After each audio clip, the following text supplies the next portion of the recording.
என்ன விஷயம் தெரியுமாங்க, நான் வந்து அந்த எக்ஸிபிஷன் வீடியோ போட்டுருந்தேன் தெரியுமா.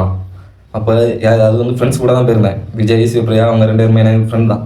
அவங்க கூட தான் அப்படி போயிருந்தேன். அப்போ வந்துட்டு இந்த ஊரில் வந்து ஆதரவு வட்ட 5-6 ஆன்டிஸ் மாதிரி இருப்பாள் தெரியுமா. அவ்வளோ எல்லாம் வந்து சேர்ந்து ஒரே கதைனா என்ன மைனி கேட்டியலா, மற்றொரு மோகம் இருக்கான் இல்லை, வேற அவள் பெண்டட்டியை ஊரில் விட்டுட்டு வேற ஒரு குட்டியை கூட சுற்றிக்கிறாங்க அப்படின்னு சொல்லிட்டு ஒரு சைடில் பரப்படியா, இன்னொரு சைடில் ஒருத்தி அண்ணே கேட்டியலாங்க இப்படியான விஷயம் மொத்தம் வேற ஒண்ணு வச்சிருக்கேன் அப்படின்னு அடத்தால். சாரி நண்பர், நம்ம அந்த விஷயங்கள் எல்லாம் அப்படி கேட்கலாம் டென்ஷன் ஆகிட்டு.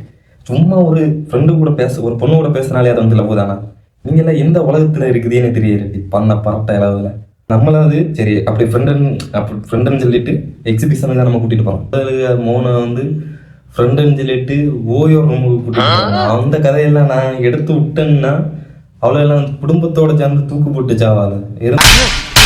நீ கேட்ட ஒவ்வொரு கேள்வி என்ன செருப்பால் அடிச்ச மாதிரி இருக்கு.